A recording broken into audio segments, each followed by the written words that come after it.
quickly want to move on to the second big change that has come about, and that is SEBI's new guidelines on disclosures by all listed companies.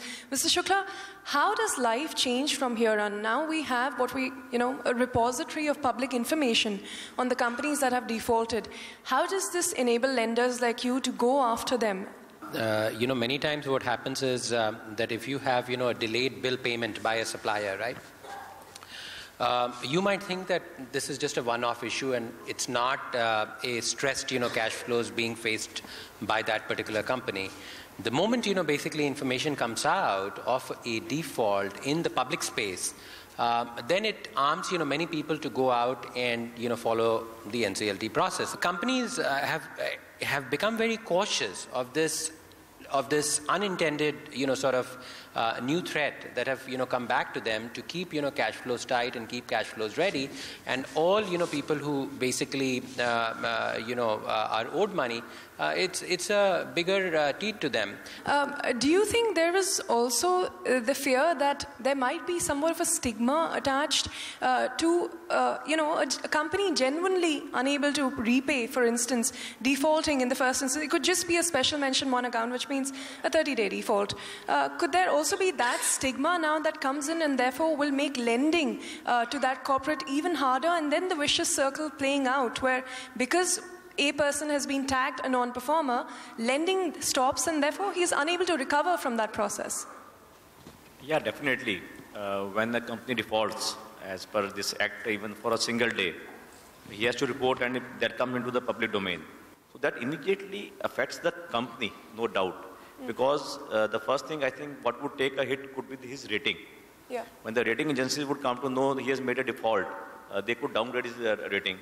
And that has a direct implication, even for the banks also. I have to provide more risk weightage, more capital.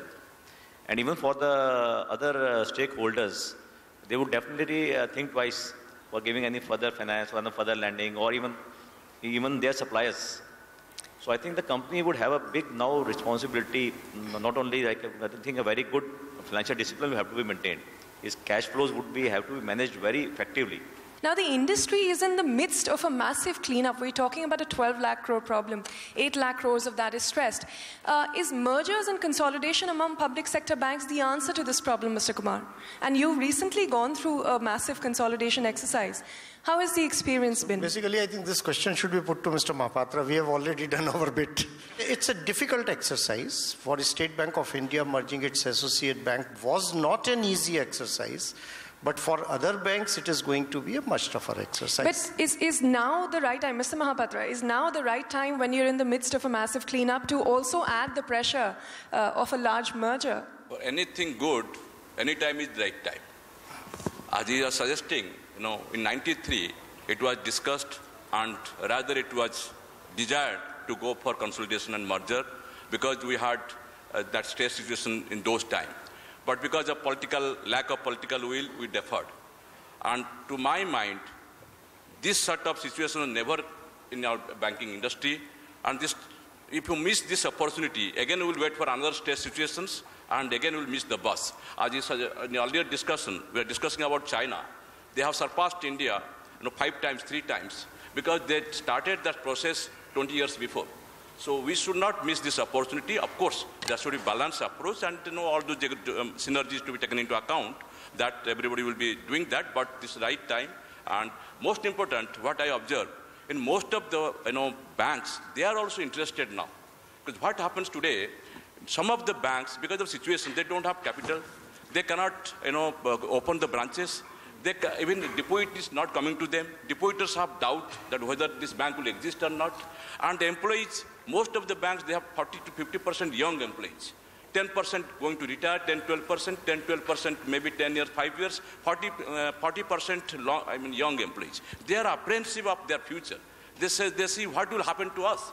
So this is the right time, and I think everybody will be benefited, but right approach should be there. Is Bank of India going to present a merger proposal soon?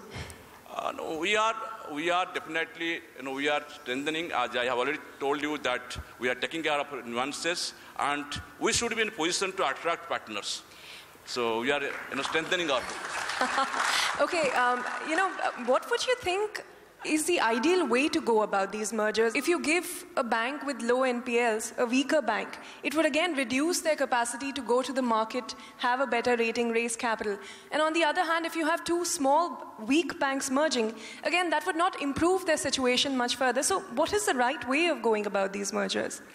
See, I'm sure when the entire process of the details of the mergers of banks are considered, these factors would, because there are wise people sitting on the other side of the table, so they would obviously take this into consideration. But from an industry perspective, I would say that these mergers are definitely very good, of course done in the right way, in the with due consideration to the point that you very validly raised, would be very welcome from the industry perspective. Mr. Tucker, quickly, what do you make of the whole exercise of, the talks about mergers and consolidation among public sector banks, and what do you think would be the ideal way to go about it? Before we go for a merger, there has to be some type of synergy when we are going to merge. Simply because today a bank is weak or another bank is okay, fine, doing fine. But it could even create another issue. The healthy bank could also become weak tomorrow. That shouldn't happen. Because today, even the weak banks, what issue they are facing is the lack of capital. They are not in a position to raise the capital. Whether the merged entity would have that capital support, I think that would be the moot point. Whether it is forthcoming from the government or they are able to raise from the market. If that happens, I think it can be a viable proposition. But I personally feel immediately, perhaps it may be the right time when we are passing through this stressful phase. Quickly have to wrap up this session, but just a one-line answer from all of the panelists. Where we see the banking system now with all of its problems and challenges, what is the one thing you'd like to see from the government or the regulator that would help improve the current scenario, at least as far as the banking sector is concerned, Mr. Mahapatra? Kind of support you are getting from regulators and government, and the owner and promoters and bankers, I am quite hopeful that by 5 years down the line, we will be having more strong and efficient banks.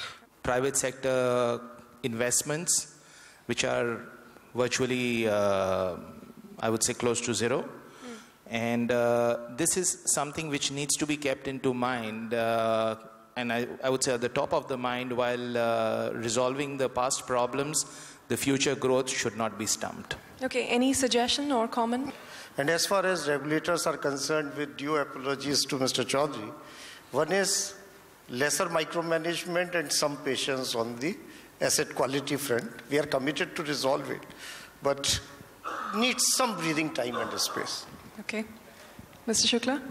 Ritu, my view would be, continued greater push on fintech. That is what is going to change, this country. Mr. Tucker?